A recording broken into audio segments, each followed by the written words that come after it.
गम श्री राधे बसा लो वृंदावन। मेरे पाप है ज्यादा पुण्य है कम श्री राधे बसा लो वृंदावन। पाप है ज्यादा पुण्य है कम श्री राधे बसा लो वृंदावन। श्री राधे बसा लो वृंदावन। श्री राधे बसा लो वृंदावन। श्री राधे बसा लो वृंदावन। श्री राधे बसा लो वृंदावन। श्री राधे बसा लो वृंदावन। श्री राधे बसा लो वृंदावन। मेरे पाप है ज्यादा पुण्य है कम श्री राधे बसा लो वृंदावन। पाप है ज्यादा पुण्य है कम श्री राधे बसा लो वृंदावन।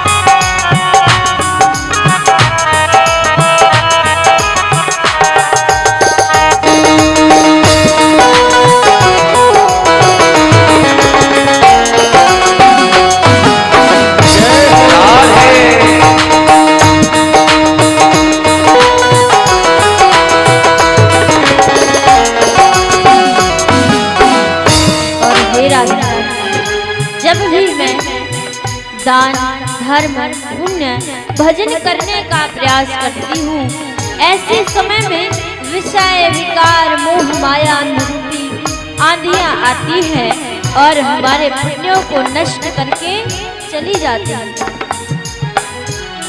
विषयों की आंधी आती है, विषयों की आंधी आती है, विषयों की आंधी आती है, विषयों की आंधी आती है।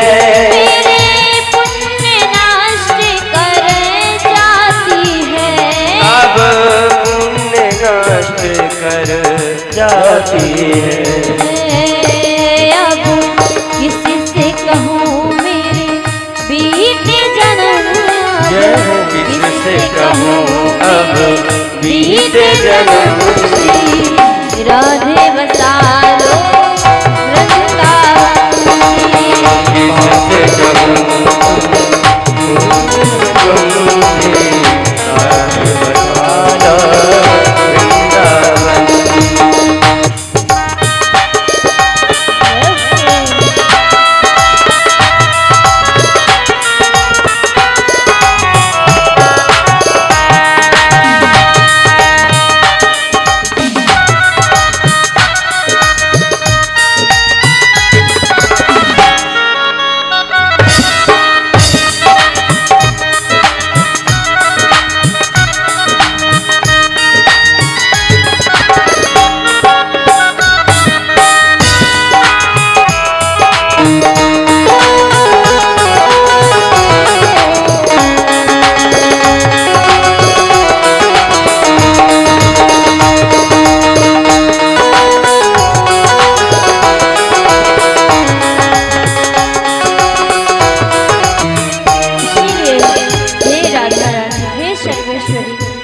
राजराजेश्वरी, जरा सी करुणा जरा सी कृपा हम पर भी करो।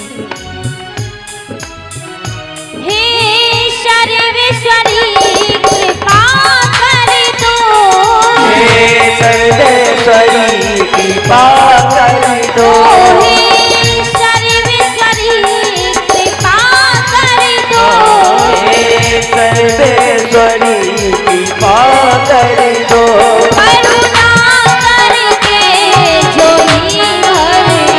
करुणा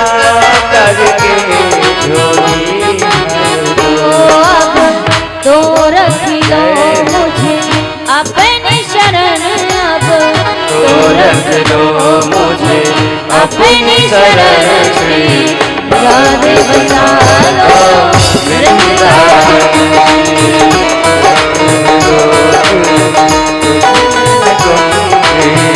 राधे बसा लो वृंदावन। मेरे पाप है ज्यादा पुण्य है कम श्री राधे बसा लो वृंदावन। पाप है ज्यादा पुण्य है कम श्री राधे बसा लो वृंदावन। मेरे पाप है ज्यादा पुण्य है कम श्री राधे बसा लो वृंदावन। मेरे पाप है ज्यादा पुण्य है कम श्री राधे बसा लो वृंदावन। श्री राधे बसा लो वृंदावन। राधे बसा लो वृंदावन। राधे बसा लो वृंदावन। राधे बसा लो वृंदावन। श्री राधे बसा लो वृंदावन। श्री राधे बसा लो वृंदावन। वन मेरे पाप है ज्यादा पुण्य है कम श्री राधे बसा लो वृंदावन। मेरे पाप ज्यादा पुण्य है कम श्री राधे बसा लो वृंदावन। मेरे पाप है ज्यादा पुण्य है कम श्री राधे बसा लो वृंदावन। मेरे पाप ज्यादा पुण्य है कम श्री राधे बसा लो वृंदावन। श्री राधे बसा लो वृंदावन। राधे बसा लो वृंदावन। श्री राधे बसा लो वृंदावन। बोलिए वृंदावन बिहारी लाल की जय। श्री राधा कृष्ण भगवान की जय। श्री सीताराम जी महाराज की जय हो। इस प्रकार से हम और आप सभी लोग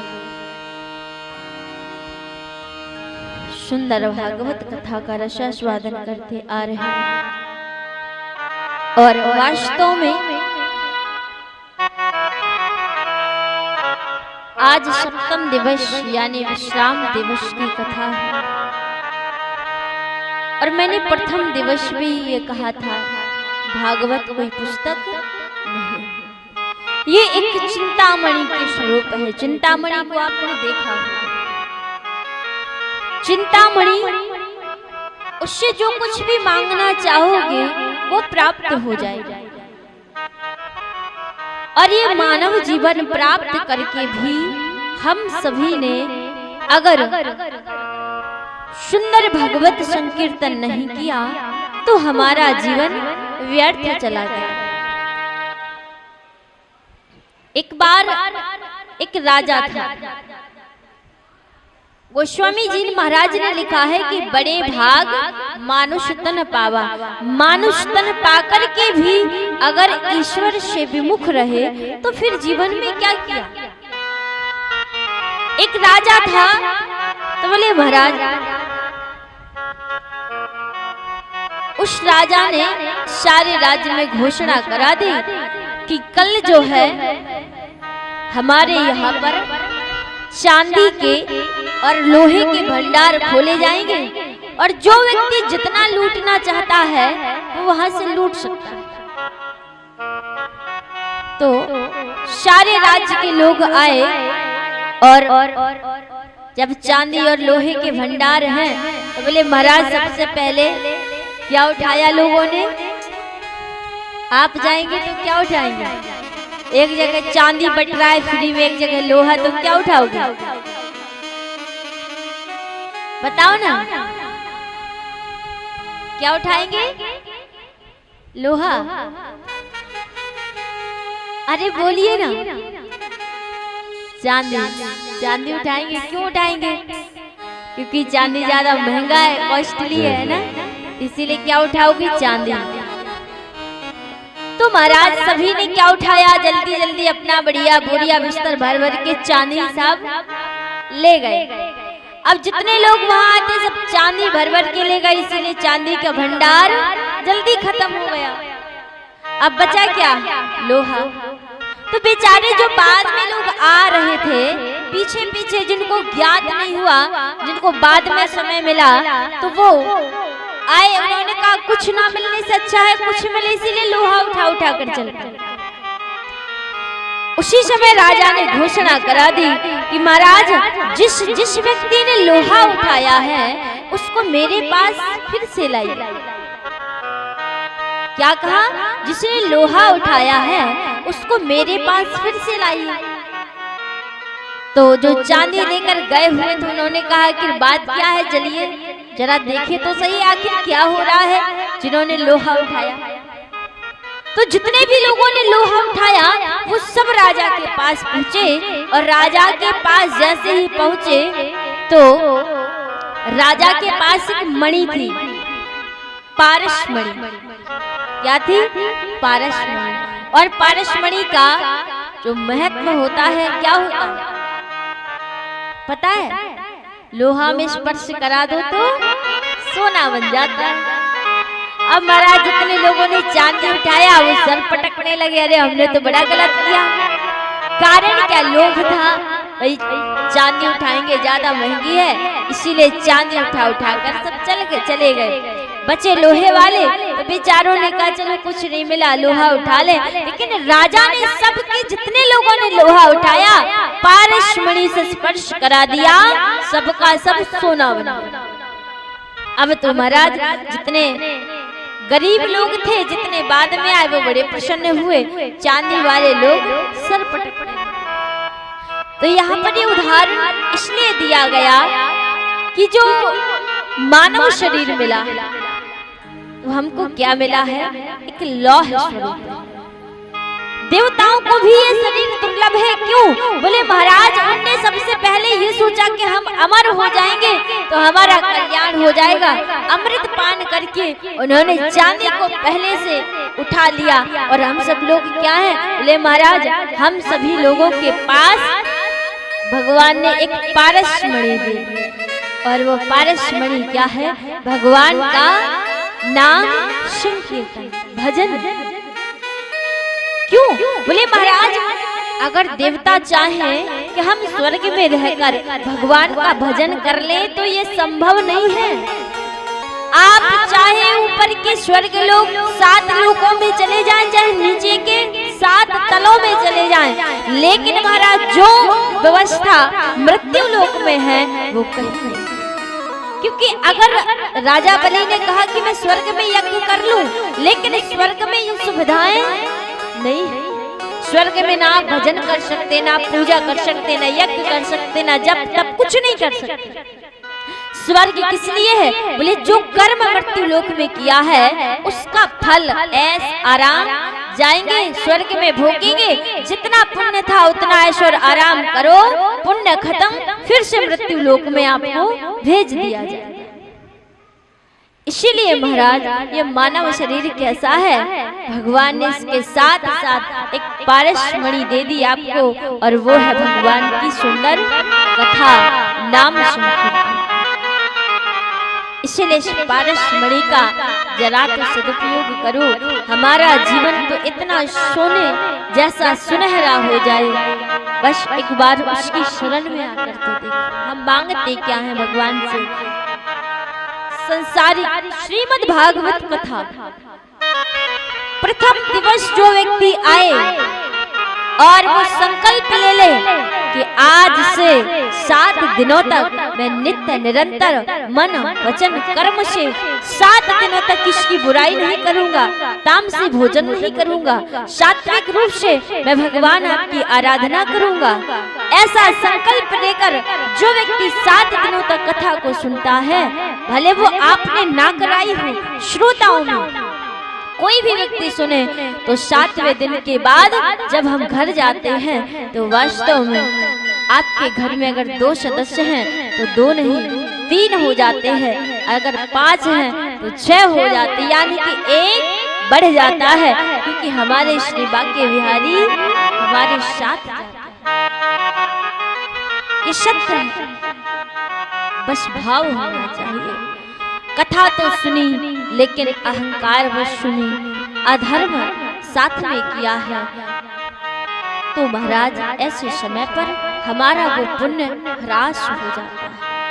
इसलिए कोशिश करिएगा ऐसी भक्तिमय, ऐसी सुंदर पुण्यात्मा, ऐसे श्री लक्ष्मी नारायण भगवान की शरण को जब ग्रहण करें, बोले महाराज ऐसे कार्य करें, ऐसे कर्म करें ताकि ये सारा जगत आपको भले भूल जाए, पर भगवान हर पर दृष्टि रखता है। रहत न चित प्रभु चूक किए की, करत सुरत सहबार ये की। भगवान कहते हैं, श्री राम स्वयं कहते हैं कि मेरा भक्त 100 गलतियां कर दे, मैं उस 100 गलतियों को नहीं देखता, बस एक बार वो भक्त मुझे स्नेह से आत्मभाव से स्मरण करे, ऐसे भक्त को मैं रात दिन याद करता हूं। इसीलिए महाराज इतनी कृपा करें कि कम से कम ये 7 दिनों की कथा हम सबने श्रवण की है। इस संसार की चीजों को मांगकर भगवान का अपमान मत करिए। मांगना है तो भगवान आप अपनी भक्ति का दान दे दीजिए, इससे बड़ा दान जगत में कोई नहीं। भगवान की भक्ति के जैसा दान भगवान का धाम भी नहीं। हनुमान जी से तो राम जी ने कहा चलिए हमारे साथ। हनुमान जी ने कहा बैकुंठ में क्या करेंगे आपके साथ? अरे बोले कुछ नहीं करेंगे, हम हैं, हमारी सेवा करिएगा। बोले महाराज और आपका भजन कर पाऊंगा कि नहीं? भगवान ने कहा जो बैकुंठ में एक बार चला जाता है फिर वो ना तो भजन करने के लिए फिर से दोबारा इस धरती पर आता है ना जाता है, जन्म मरण से छुटकारा पा लेता है। हनुमान जी ने कहा महाराज आपका बैकुंठ आपको ही मुबारक हो, मुझे तो जो आनंद इस धरा पर मिलता है, इस मृत्यु लोक पर मिलता है, आपकी कथाओं में, आपके भजन में, वो आनंद मुझे आपके साथ मिलता, क्योंकि आप तो मेरे हृदय में वास करते हैं। वहां बैकुंठ जाकर आपकी क्या करूंगा आपके साथ? इसीलिए हे प्रभु आप बैकुंठ जाइए, मुझे तो इस धराधाम पर बस आपकी जहाँ कथा हो वहां पर मैं आपकी जाकर कथा को श्रवण करूं। और हमेशा जहाँ पर भी भगवान की कथा होती है वहां पर स्वयं अनंत बलवंत श्री हनुमान जी महाराज पधारते हैं। अब रही भगवान की बात, तो एक बार नारद जी ने पूछा श्री नारायण भगवान से, हे प्रभु आप